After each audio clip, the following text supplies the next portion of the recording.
1985 का वो दौर जब अमेरिका में रात के सन्नाटे में एक ऐसी परछाई चलती थी जिसे देख लोगों के रोंगटे खड़े हो जाते थे। एक मौत का सौदागर जिसने दर्जनों लोगों को मार डाला, जिसने आधा दर्जन महिलाओं की आबरू को नोचा। कौन था वो आदमी जो नींद और मृत्यु दोनों के बीच की रेखा मिला देता था? कैसे बना वो अमेरिका का सबसे खूंखार दरिंदा? ऐसा क्या हुआ कि वो इंसान से शैतान बन गया? क्या है नाइट स्टॉकर की खौफनाक कहानी? जानने के लिए वीडियो में आखिर तक बने रहें। 19 मई 1985 गर्मियों की रात थी। माहौल में अजीब सी शांति घुली हुई थी, जैसे किसी तूफान के पहले का सन्नाटा हो। सड़कें शांत पड़ी हुई थीं और लोग अपने अपने घरों में सो रहे थे। आधी रात का वक्त था। शांति को चीरते हुए एक कार कैलिफोर्निया की गैब्रियल घाटी के मनरोविया कस्बे में आकर रुकी। एक लंबा और पतला सा आदमी दबे पांव गाड़ी से उतरा और सामने दिख रही खिड़की से एक घर में दाखिल हुआ, जहां 83 साल की मेबल अपनी बहन 81 वर्षीय फ्लोरेंस के साथ रहा करती थी। दोनों बुजुर्ग बहनें गहरी नींद में थीं। ये व्यक्ति किचन की तरफ गया, जहां उसे एक हैमर यानी हथौड़ा दिखा। उसने वो हथौड़ा उठाया और मेबल के कमरे में जाकर उसके ऊपर बैठकर लगातार उसके सिर पर हैमर से वार कर उसे अधमरा कर दिया। इसके बाद वो फ्लोरेंस के कमरे में गया और उसके साथ भी यही किया। फिर दोनों बहनों को घसीटते हुए हॉल तक लेकर आया। हॉल में तारों यानी वायर्स का एक बंडल पड़ा हुआ था। उसने उसमें से एक वायर निकाला, दोनों बहनों के ऊपर लपेटा और प्लग में लगाकर उन्हें इलेक्ट्रिक शॉक दिए, पर इस तरह कि वो जिंदा रहें। दोनों बहनें बेजान हो गईं।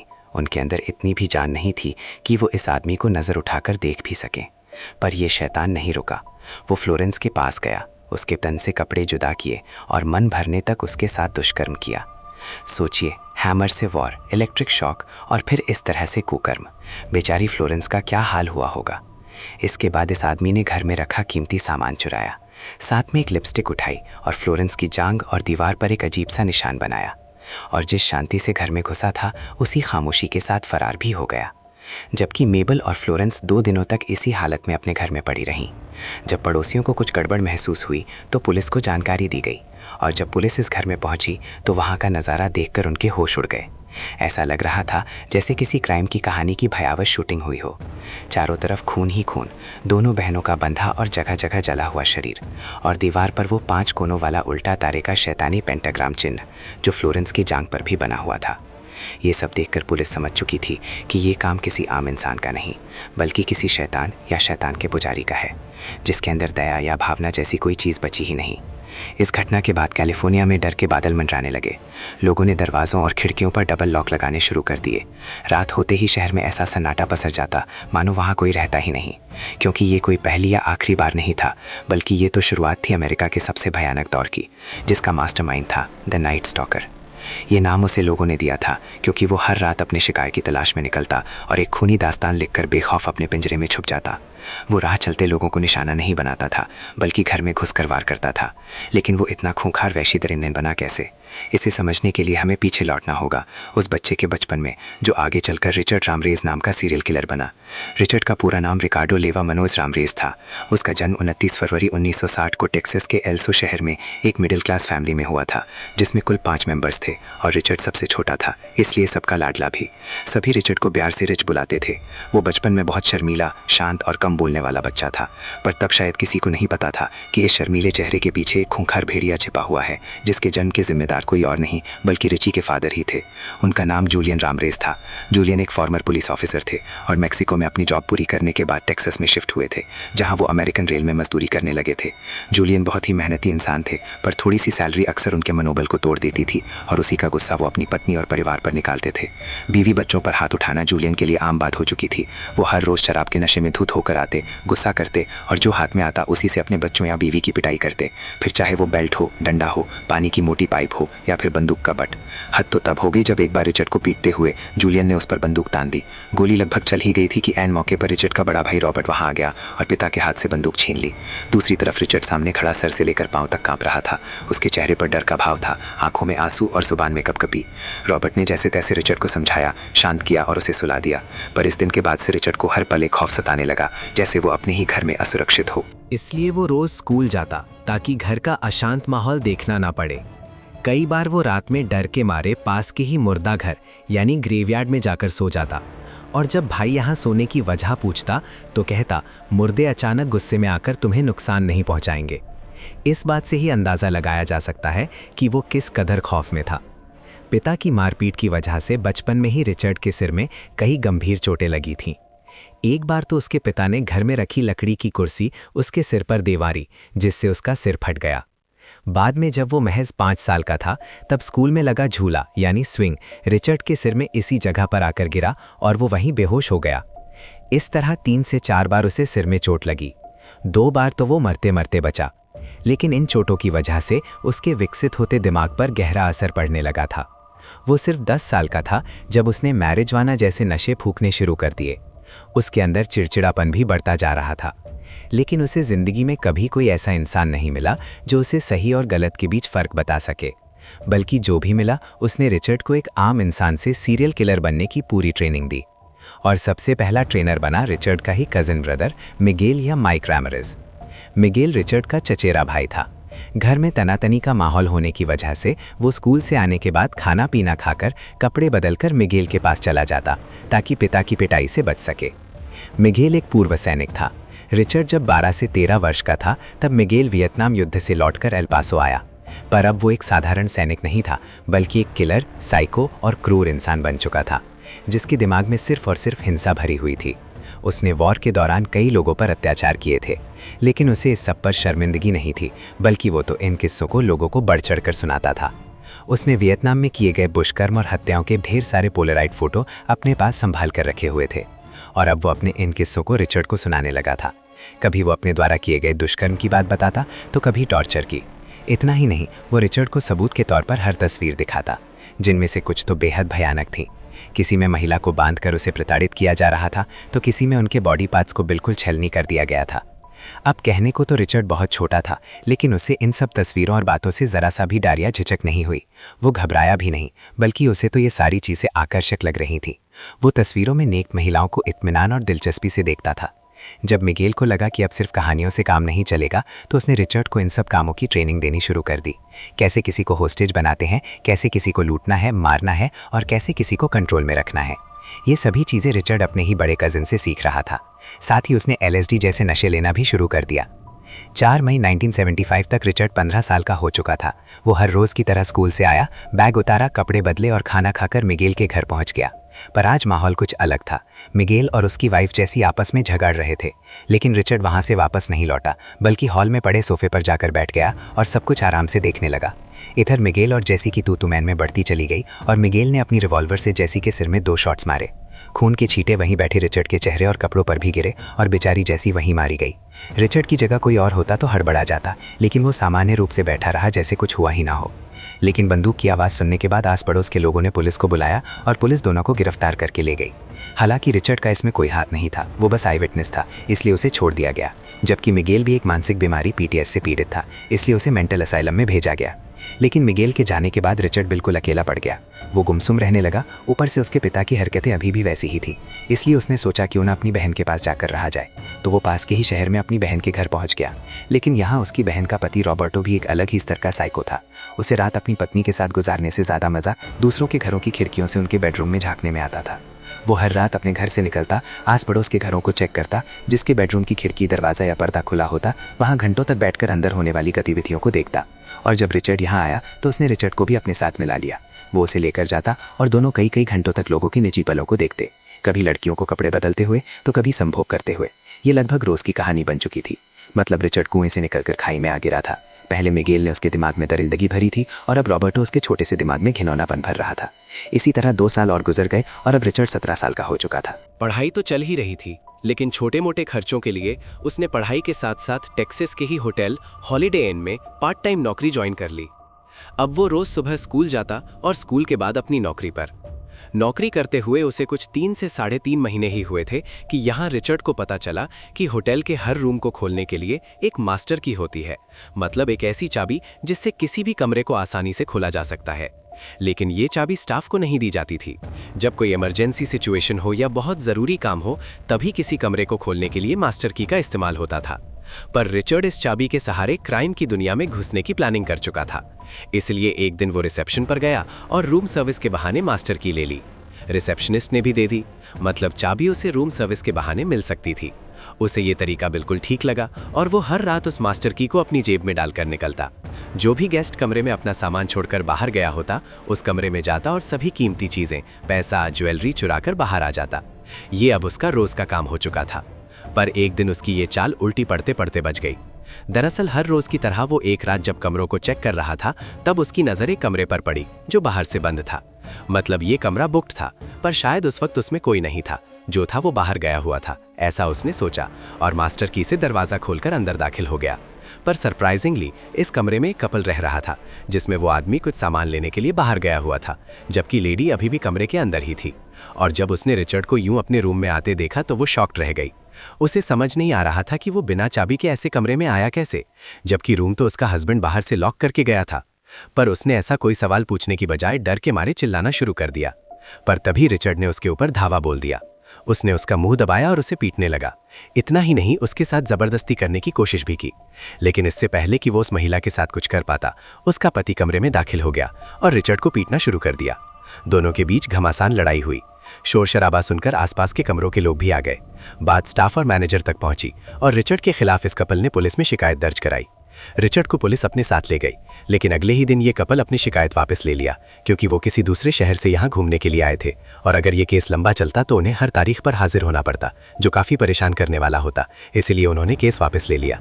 लेकिन होटल मैनेजमेंट ने रिचर्ड की करतूत को देखते हुए उसे नौकरी से निकाल दिया और अब रिचर्ड फिर से घर से स्कूल और स्कूल से घर बस इसी जिंदगी में व्यस्त हो गया। आने वाले 4 से 5 सालों तक वो एकदम शांत रहा, कोई हलचल नहीं की। लेकिन 22 साल की उम्र में उसने फैसला किया कि अब वो पूरी तरह से खुद को क्राइम की दुनिया में झोंक देगा, क्योंकि वहीं उसे सेटिस्फैक्शन मिलता था। लेकिन जुर्म का ये नया अध्याय लिखने के लिए उसने टेक्सास को छोड़ दिया और कैलिफोर्निया के टेंडरलॉइन डिस्ट्रिक्ट में बस गया। साल आ चुका था 1984 का। अब रिचर्ड बिल्कुल आज़ाद परिंदा था, ना तो कोई उस पर लगाम लगाने वाला था और ना ही कोई सवाल जवाब करने वाला। इसलिए वो दिन में इधर उधर भटकते हुए नौकरी की तलाश करने लगा और रात को छोटी मोटी चोरियां करता ताकि पैसे इकट्ठा हो सके। इस बीच उसने कभी भी अपना परमानेंट ठिकाना नहीं बनाया।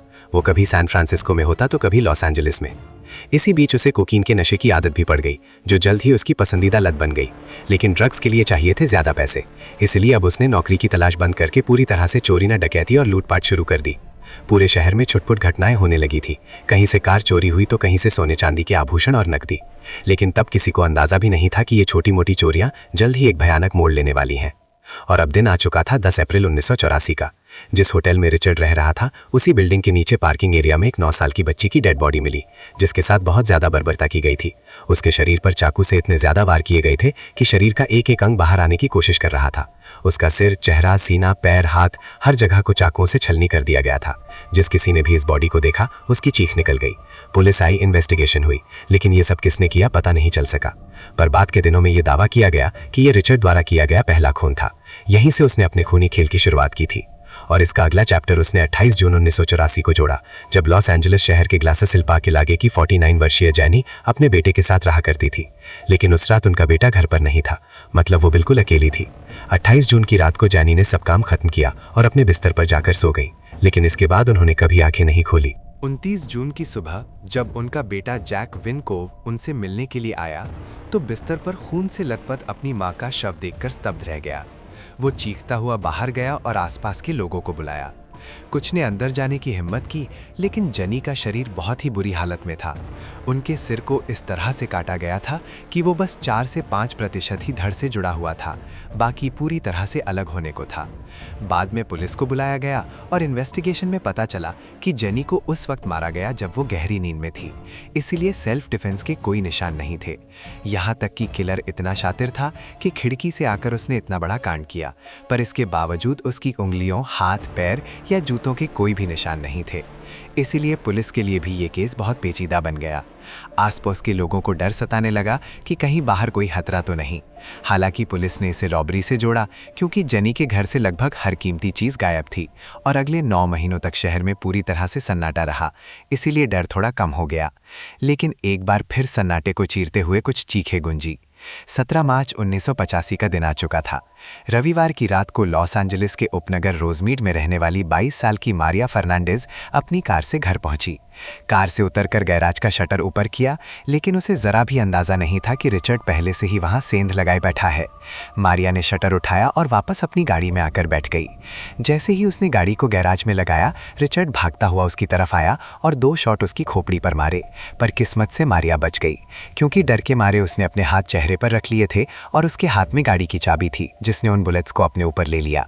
पर डर की वजह से मारिया जमीन पर गिर पड़ी और रिचर्ड को लगा कि वो मर गई है, इसलिए उसने गैराज से ही घर के अंदर जाने वाले दरवाजे को खोला और घर में दाखिल हो गया, जहां 34 साल की डेल योशियो काजाकी किचन में काम कर रही थी। डेल और मारिया दोनों रूममेट थीं और डेल ने महसूस कर लिया था कि कोई अजनबी घर में घुस आया है, इसलिए वो पास ही मौजूद काउंटर के पीछे छुप गई और छुप कर रिचर्ड को देखने लगी। वहीं रिचर्ड डाइनिंग रूम में खड़ा इधर उधर देख रहा था कि कोई है तो नहीं। डेल को समझ नहीं आ रहा था कि वो करे तो करे क्या, पर उसे ये भी नहीं पता था कि सामने कौन है, इसलिए उसने काउंटर के ऊपर से झाँक कर देखा और यही उसकी सबसे बड़ी गलती रही। रिचर्ड ने देख लिया कि काउंटर के पीछे कोई है जो उसे देख रहा है और उसने वहीं खड़े खड़े फायर किया। गोली सीधा डेल के सिर में लगी, जिससे वो बेचारी मौके पर ही मारी गई। इसके बाद उसने बड़े आराम से घर में घूम कर सभी कीमती चीज़ों को इकट्ठा किया, उन्हें बैग में भरा और यहाँ से निकल गया। इसके बाद वो मारिया के घर से लगभग 2 किलोमीटर दूर मॉन्टेरे पार्क इलाके में पहुंचा। उसके कंधे पर वही बैग अभी भी टंगा हुआ था। एक कांड किए हुए अभी लगभग 1 घंटा ही गुजरा था कि उसने दूसरा कांड करने का सोचा और सड़क किनारे खड़े होकर वहां आ रही एक गाड़ी को हाथ देने लगा, जिसे 30 साल की वेरोनिका चला रही थी। वेरोनिका ने जब आधी रात को इस तरह से एक आदमी को देखा तो उसे लगा कि शायद उसे मदद की जरूरत है, इसलिए उसने गाड़ी रोकी, पर रिचर्ड ने ना देखा ना ताव, गाड़ी रुकते ही और डोर अनलॉक होते ही दरवाजा खोला। वेरोनिका को बाल पकड़कर घसीटते हुए बाहर निकाला और जमीन पर पटक दिया। इसके बाद उसने अपनी रिवॉल्वर निकाली और वेरोनिका के सिर में भी 2 गोलियां दाग दी। लेकिन यहाँ ना तो उसने वेरोनिका की गाड़ी में लूटपाट की, ना ही उसके शरीर से कोई कीमती जेवर चुराया और ना ही उस कार को, बल्कि वो वेरोनिका को मारने के बाद वो पैदल ही वहां से निकल गया, मानो उसका मकसद सिर्फ एक और खून करना रहा हो। लेकिन एक ही रात में इस तरह से 2 जगह पे वारदातें होने से लोग डर गए। कैलिफोर्निया में ये खबर आग की तरह फैल गई। हर न्यूज़पेपर, मीडिया चैनल और लोगों की जुबान पर बस इस दोहरे हत्याकांड की बातें थीं। आई विटनेस के रूप में मारिया ने रिचर्ड के हुलिये के बारे में थोड़ी बहुत जानकारी दी, लेकिन वो पुलिस के किसी काम ना आ सकी। दूसरी तरफ कैलिफोर्निया अभी ओलंपिक मेजबानी की खुशियों से बाहर आया ही था कि ये खून खराबा शुरू हो गया। लेकिन लोगों को दहशत से मुक्त रखने और उन्हें शांत बनाए रखने के लिए पुलिस ने भी कोशिशें की। मारिया को अपने दिमाग पर और जोर डालने के लिए कहा गया, लेकिन भूरी स्किन, घुंघराले बाल, मुंह से आती गंध और सड़े हुए दांतों के अलावा उसे और कुछ याद नहीं था। वहीं रिचर्ड अब अपने अगले शिकार की तानाबानी में लगा हुआ था। और फिर आया 27 मार्च 1985 का दिन। लॉस एंजलिस के वर्टियर इलाके में आधी रात के बाद वही घुंघराले बालों वाला आदमी एक घर में दाखिल हुआ। ये घर 64 साल के विंसेंट चार्ल्स टचारा का था, जो अपनी पत्नी 44 वर्षीय मैक्सिन के साथ चैन की नींद सो रहे थे। दरअसल इस घर में रिचर्ड कुछ रोज पहले भी आ चुका था, लेकिन उस वक्त घर में इतने ज्यादा लोग थे कि उसे मौका नहीं मिला और वो बिना कोई हरकत किए ही चला गया। पर इस दिन विंसेंट और उनकी पत्नी घर में बिल्कुल अकेले थे, गहरी नींद में थे, और इसी बात का फायदा उठाकर रिचर्ड ने एक कमरे में लगी खिड़की का कांच खोला और अंदर घुस गया। नीचे के फ्लोर पर विंसेंट अपनी पत्नी के साथ सो रहे थे। रिचर्ड ने दोनों को एक नज़र देखा और फिर अपनी बंदूक से विंसेंट के सिर में बेहद नज़दीक से 2 गोलियां मारी। विंसेंट की वहीं मौत हो गई, लेकिन बगल में सो रही मैक्सिन गोलियों की आवाज़ से जाग गईं और रिचर्ड को वहां देखकर घबरा गईं। पर इससे पहले कि वो कोई रिएक्शन देती या चीखती, रिचर्ड ने बंदूक का बट उसके सिर पर दे मारा और मैक्सिन अपने बिस्तर पर ही दर्द से कराती हुई गिर पड़ी। इसके बाद रिचर्ड ने उसके दोनों हाथों को पीछे की तरफ बांधा, उसके मुंह को बांधा और फिर पूछने लगा, बताओ घर का सारा कीमती सामान कहाँ है? डरी सहमी मैक्सिन ने उसे सब कुछ बता दिया, कहाँ पैसे रखे हैं और कहाँ गहने। रिचर्ड ने मैक्सिन को उसी हालत में छोड़ा और एक एक कीमती चीज़ अपने झोले में भर ली। लेकिन तब तक बिस्तर पर पड़ी मैक्सिन ने जैसे तैसे अपने हाथों को खोलकर मुंह पर बंधी पट्टी को भी हटा लिया था। दरअसल मैक्सिन को पता था कि उसके बेड के नीचे उनकी फैमिली शॉटगन रखी हुई है, जो जिंदगी में कभी काम नहीं आई थी। लेकिन आज मैक्सिन को उससे बड़ी उम्मीदें थी, इसलिए उसने अपने हाथों को आज़ाद किया और चालाकी से उस गन को अपने पास छुपा लिया। जैसे ही रिचर्ड कमरे में आया, वो उसके ऊपर गन तान कर खड़ी हो गई। रिचर्ड उसे देखकर स्तब्ध रह गया। वो जस की तस अवस्था में वहीं फ्रीज हो गया। उसने अपनी रिवॉल्वर भी नहीं निकाली, क्योंकि वो जानता था कि अगर उसने ज़रा सी भी हरकत की तो मैक्सिन उसे पहले ही शूट कर देगी। इसलिए वो वहीं खड़ा रहा। इधर मैक्सिन ने तुरंत गन का ट्रिगर दबाया, पर अफसोस उसमें से गोली निकली ही नहीं, सिर्फ आवाज़ हुई, क्योंकि वो गन उस वक्त लोडेड नहीं थी। इसके बाद मैक्सिन थर-थर कांपने लगी, जबकि रिचर्ड के चेहरे पर गुस्सा था। उसने तुरंत अपनी रिवॉल्वर निकाली और मैक्सिन के सिर पर 3 बार वार करके उसे भी मार डाला। पर उसका गुस्सा यहीं शांत नहीं हुआ। वो किचन में गया, वहाँ से चाकू लाया और मैक्सिन के ऊपर बैठकर उसकी दोनों आंखें निकालकर उस ज्वेलरी बॉक्स में रख दी जिसमें मैक्सिन के गहने रखे हुए थे, और फिर यहाँ से निकल गया। अगली सुबह जब पड़ोसियों को इस घटना के बारे में पता चला तो पुलिस को बुलाया गया। पुलिस ने रिवॉल्वर के खोल बरामद किए जो पिछली घटनाओं से मेल खा रहे थे। साथियों ने खिड़की के पास से रिचर्ड के फुटप्रिंट मिले। दरअसल वहाँ की मिट्टी गीली थी, लेकिन रिचर्ड को इस बात की जानकारी नहीं थी, इसलिए उसके खिलाफ पुलिस को पहला सबूत मिल गया। हालांकि ये सबूत भी उतना काम का नहीं था, लेकिन इस पॉइंट पर आकर पुलिस समझ चुकी थी कि वो एक सीरियल किलर के साथ डील कर रही है, पर वो कौन था, कहाँ था, ये कोई नहीं जानता था। दूसरी तरफ रिचर्ड अब अपने अगले शिकार की तैयारी में था और दिन आ चुका था 14 मई 1985 का। कातिल ने फिर से हमला किया और इस बार निशाना बना मॉन्ट्री पार्क के बराबर में बने मकान में रहने वाला 66 वर्षीय विलियम बिल, जो इस मकान में अपनी 56 वर्षीय पत्नी लिलियन, जो डिसेबल्ड थी, के साथ रहता था। इस घर में इन दोनों के अलावा कोई नहीं था। दोनों रात को चैन की नींद सो रहे थे कि तभी रिचर्ड ने आधी रात को घर में एंट्री मारी और देखा कि लिलियन और बिल दोनों अलग अलग कमरों में सो रहे हैं। इसलिए वो सबसे पहले बिल के पास गया, लेकिन उसके कदमों की आहट से बिल की आंखें खुल गईं। उसने शोर मचाना शुरू कर दिया और रिचर्ड के साथ फाइट भी करने लगा। पास में ही उसकी शॉटगन रखी हुई थी जिसे बिल उठाने की कोशिश कर रहा था, लेकिन इस बात से खफा रिचर्ड ने अपनी हैंडगन निकाली और बिल के चेहरे पर 2 गोलियां मारी, जिससे मौके पर ही उसकी मौत हो गई।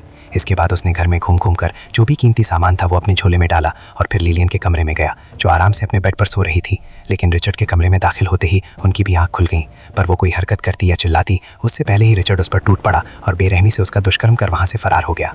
इस घटना को हुए अभी 2 हफ्ते ही गुजरे थे और दिन था 29 मई 1985 का।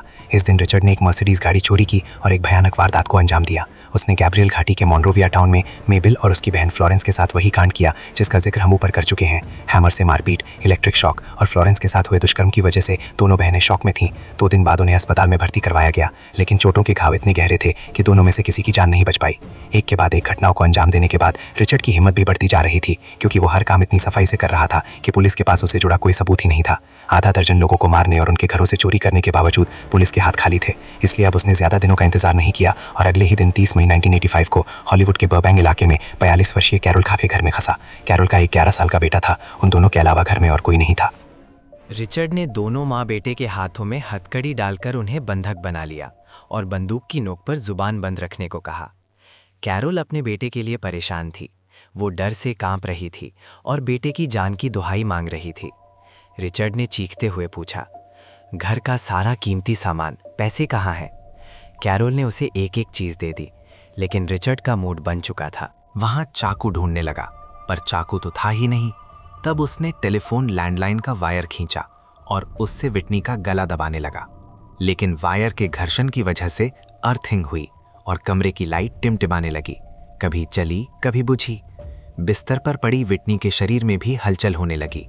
उसने हल्के से सांस ली, हाथ पैर हिलाए, लेकिन रिचर्ड ने उसे मारने के लिए कोई कदम नहीं उठाया, क्योंकि उसे लगा कि ये सब कोई दैवीय शक्ति कर रही है। वो घबराया और वहां से भाग खड़ा हुआ। इसी वजह से विटनी की जान बच गई, लेकिन उसके सिर में कुल 478 टांके आए। 2 दिन गुजर गए और कैलेंडर में तारीख बदलकर हो गई 7 जुलाई। रिचर्ड को अब इस सब की लत लग चुकी थी, इसीलिए वो 61 साल की जॉयस के घर पहुंचा, जो काउच पर सो रही थी। उसने जॉयस के चेहरे पर घूंसे मारे और जब वो जमीन पर लहूलुहान होकर गिर गई तो लातों से उसकी पिटाई की, जिस वजह से एक क्लियर फुटप्रिंट रिचर्ड का जॉयस के चेहरे पर छप गया। पर इस मर में इतनी बेरहमी से मारपीट की वजह से जॉयस की जान चली गई। दूसरी तरफ रिचर्ड को अब इस सब से थोड़ी बोरियत महसूस हुई, इसीलिए उसने शहर से और गाड़ियां चुराईं और 20 जुलाई को वो 66 साल की लैला और 68 साल के उसके पति मैक्स के घर पहुंचा। इस बार वो सीधे घर में घुसा नहीं, बल्कि पहले खिड़की पर खड़े होकर देखा कि अंदर क्या चल रहा है। लैला और मैक्स दोनों आराम से सो रहे थे। इसी बात का फायदा उठाकर उसने खिड़की का कांच तोड़ा, फिर घर में घुसा। उसके हाथ में मशेठी यानी एक भारी चाकू था, जिससे उसने दोनों पर वार किया और उन्हें मार डाला। वो मरे हैं या नहीं ये कंफर्म करने के लिए उसने दोनों को शूट भी किया और फिर सभी कीमती सामान लेकर हमेशा की तरह भाग निकला, लेकिन अपने ठिकाने पर नहीं गया, बल्कि कुछ किलोमीटर दूर एक दूसरे घर में गया, जहां एक मियाँ बीवी सो रहे थे। रिचर्ड ने सबसे पहले पति की जान ली और बगल में सो रही उसकी पत्नी को बंधक बनाकर उसके साथ दुष्कर्म करने लगा। पर कमरे में खटपट सुनकर बगल वाले कमरे में सो रहा उनका 8 साल का बच्चा उठकर आया, वो देखने की क्या हो रहा है। लेकिन जैसे ही उसने दरवाज़ा खोला वो चीख पड़ा, क्योंकि उस वक्त रिचर्ड उसकी माँ के साथ घिनौना काम कर रहा था। रिचर्ड हड़बड़ाते हुए उठा, कपड़े पहने और उस बच्चे को पकड़कर उसके हाथ पैर बांध दिए। फिर घर में घसीटते हुए पूछने लगा, कीमती सामान कहाँ है। डरे सहमे बच्चे ने उसे सारी चीज़ें दे दी। जाते जाते रिचर्ड ने उसे सैटर्न ग्रह की कसम दी कि वो किसी को कुछ भी ना बताए। रिचर्ड के जाते ही वो बच्चा जैसे तैसे अपने हाथ पैर खोलकर पड़ोसियों के पास गया और मदद मांगी। उधर रिचर्ड कुछ दिनों के लिए शांत पड़ गया और अब दिन आ चुका था 8 अगस्त 1985 का। रिचर्ड के हाथ में फिर से खुजली हुई और वो निकल पड़ा अपने अगले शिकार पर। इसके लिए सबसे पहले उसने एक गाड़ी चुराई और 27 साल की सकीना के घर पहुंचा, जो बिल्कुल अकेली नहीं थी, बल्कि घर में उसका पति भी मौजूद था। रात के तकरीबन 2:30 बज रहे थे। एलाइस और सकीना गहरी नींद में थे, लेकिन रिचर्ड ने घर में घुसते ही एलाइस को शूट कर मार डाला। सकीना बेचारी चिल्ला भी नहीं पाई कि रिचर्ड ने उसे बंधक बना लिया और पैसे, जेवर और कीमती सामान लूटकर जाने लगा। पर जाने से पहले उसने सकीना को भी कसम दी और धमकाते हुए कहा कि अगर उसने किसी को कुछ भी बताया तो वो वापस आएगा और उसे जान से मार देगा। इसलिए सकीना डर गई। दूसरी तरफ पुलिस पर अब प्रेशर बढ़ता जा रहा था, क्योंकि कुछ ही महीनों में दर्जनों लोगों की जान जा चुकी थी और 2 दर्जन से भी ज़्यादा घरों में चोरी लूटपाट हुई थी, जबकि अनगिनत गाड़ियों का पता ही नहीं था। इसलिए लोगों के मन में डर बढ़ता ही जा रहा था, जिस वजह से पुलिस ने भी एक तरकीब लगाई और प्रेस कॉन्फ्रेंस बुलाई, जिसमें तमाम मीडिया चैनल्स को बुलाया गया। पुलिस ने खुलकर इन वारदातों का जिक्र किया, साथ ही ये भी माना कि उनके पास अभी तक इस सीरियल किलर की कोई जानकारी नहीं है, वो शहर में घूम रहा है। पुलिस ने उसे नाइट स्टॉकर कहकर प्रोनाउंस किया और शहरवासियों से सतर्क रहने की अपील की। उन्होंने लोगों से अपील की कि रात में सोने से पहले घर के दरवाजे, खिड़कियां सभी अच्छी तरह चेक कर लें, गलती से भी कोई खिड़की दरवाज़ा खुला ना छूटे, और अगर कोई डोर विंडो खराब है तो उसे जल्द से जल्द ठीक करवा लें। कुल मिलाकर पुलिस रिचर्ड को पकड़ने की जगह उल्टा लोगों को ही सावधान रहने के लिए कह रही थी, और ये बात आम नागरिकों को बिल्कुल पसंद नहीं आई, क्योंकि इससे लोगों में और भय फैल गया। जबकि कुछ ने कहा कि आम जनता के साथ साथ वो सीरियल किलर भी सतर्क हो जाएगा, यानी रिचर्ड भी तो इस प्रेस कॉन्फ्रेंस को देख और सुन रहा होगा। ऐसे में वो सतर्क हो जाएगा, अपना काम और भी चालाकी से करेगा, और उसके खिलाफ अगर कहीं कोई सबूत गलती से छूट भी गया हो तो वो उसे मिटा देगा। और ये बात सही भी हुई। रिचर्ड ने भी इस प्रेस कॉन्फ्रेंस को सुना और अपने दिमाग में रिकॉल करने लगा कि उसने कहाँ कहाँ वारदात की है और कहाँ कहाँ से कोई सबूत छूट गया है। इसके अलावा उसने खुद से जुड़ी हर चीज़ खंगाली जो उसे पकड़वा सकती थी। तब उसे दिखे उसके जूते। उसने हर वारदात में वही जूते पहने थे। हालांकि उसे ये नहीं पता था कि उसका फुटप्रिंट पुलिस के पास है, लेकिन अपनी सेफ्टी के लिए उसने उन जूतों को एक पॉली बैग में रैप किया और एक नदी में फेंक दिया और सैन फ्रांसिस्को छोड़कर लॉस एंजलिस चला गया। कुछ दिनों तक वो पूरी तरह से खामोश रहा, शायद डर की वजह से। लेकिन जिस तरह से एक शराबी नशे का आदी हो जाता है, रिचर्ड भी क्राइम का आदी हो चुका था। उसे रहा नहीं गया और उसने फिर से एक घर को टारगेट करने का फैसला किया। लेकिन वो जानता था कि अब शहरी और भीड़भाड़ वाले इलाकों में कुछ भी करना नामुमकिन है, इसलिए उसने लॉस एंजलिस के बाहरी इलाके को चुना, जहां घर बहुत दूरी पर बने हुए थे और काफ़ी अलग थलग थे। उसने घर को चुन भी लिया और दूर से ही उस पर नज़र रखने लगा। उसने देखा कि घर में पेरेंट्स और उनका 13 साल का बच्चा है। माता पिता तो सो चुके हैं, लेकिन बच्चा सोने का नाम नहीं ले रहा था। वो बार बार बैल्कनी में आ रहा था और उसके कमरे की लाइट्स भी जल रही थी। रात के 2 से 3 के बीच का समय हो चुका था। रिचर्ड को लगा अभी नहीं तो कभी नहीं, इसलिए उसने सोचा जो होगा सो देखा जाएगा, और गाड़ी उठाकर घर के सामने जाकर रुका। पर उस बच्चे ने रिचर्ड को बैल्कनी से देख लिया। वो घबराया नहीं, हड़बड़ाया नहीं, बल्कि दौड़ते हुए अपने पेरेंट्स के पास गया, उन्हें जगाया और जोर जोर से चिल्लाने लगा। जल्द ही पूरे घर की लाइट्स जल गईं और जब रिचर्ड ने ये देखा तो उसके हाथ पैर फूल गए। वो वापस गाड़ी में बैठा और भागने लगा। दूसरी तरफ वो बच्चा घर में ही नहीं रुका, बल्कि भागते हुए बाहर आया। उसने जाते जाते रिचर्ड की गाड़ी का प्लेट नंबर, कलर, वेरिएंट और कंपनी सब कुछ नोट कर लिया। असल में उस बच्चे ने भी वो प्रेस कॉन्फ्रेंस देखी थी और रिचर्ड के घर के बाहर आते ही उसे लगा कि यही वही है, इसलिए उसने हिम्मत दिखाई और रिचर्ड को भगा दिया।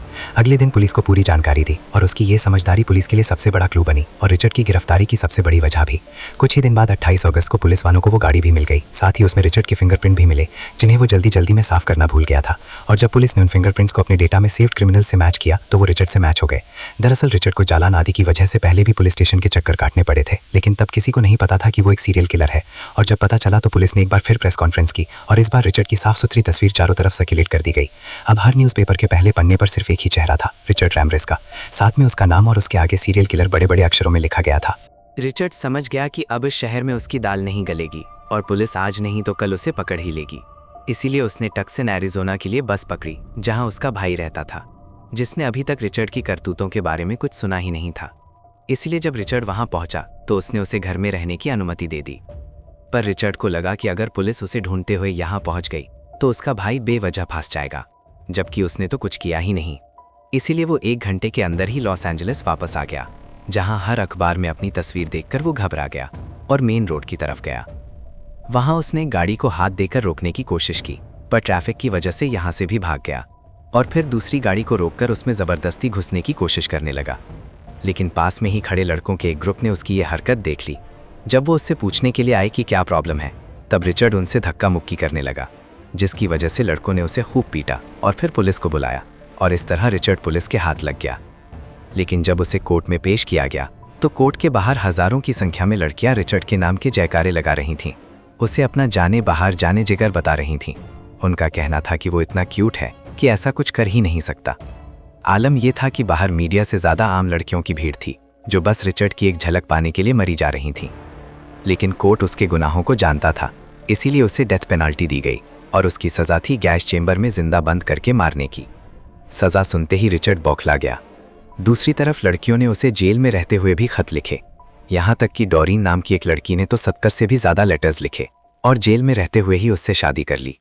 लेकिन जब उसे पता चला कि रिचर्ड ने एक बच्चे को भी मारा है तो उसने तलाक ले लिया। वहीं अब रिचर्ड अपनी जिंदगी के अंत का इंतजार करते हुए इतना दुबला, कमज़ोर और बीमार हो चुका था कि उससे चला फिरा भी नहीं जाता था। पर जब तक उसे मारने की बारी आई तब तक अमेरिका में गैस चेंबर में किसी भी कैदी को मारने की सज़ा को ही प्रतिबंधित कर दिया गया।